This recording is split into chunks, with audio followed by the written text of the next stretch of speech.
Hey guys, Chevy here again.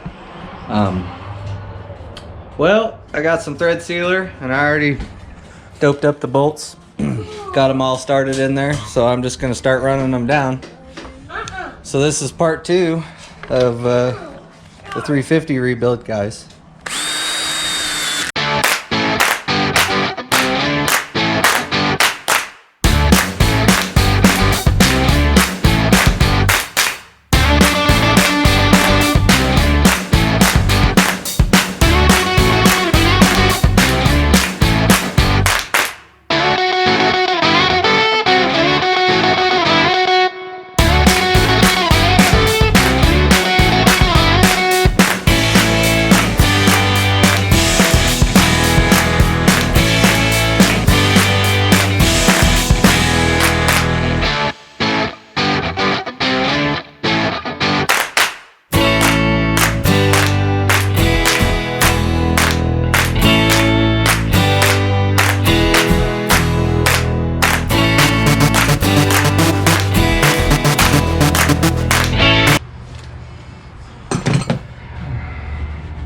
Well, head bolts are done.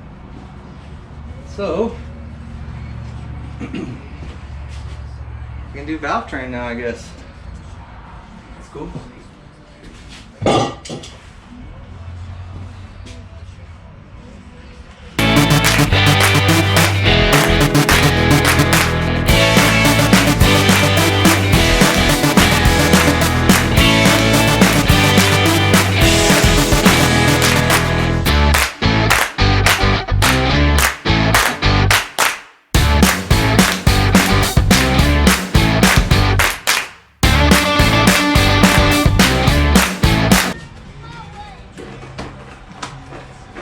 Always save your cam boxes. Never know when you're gonna need a spot to put some lifters.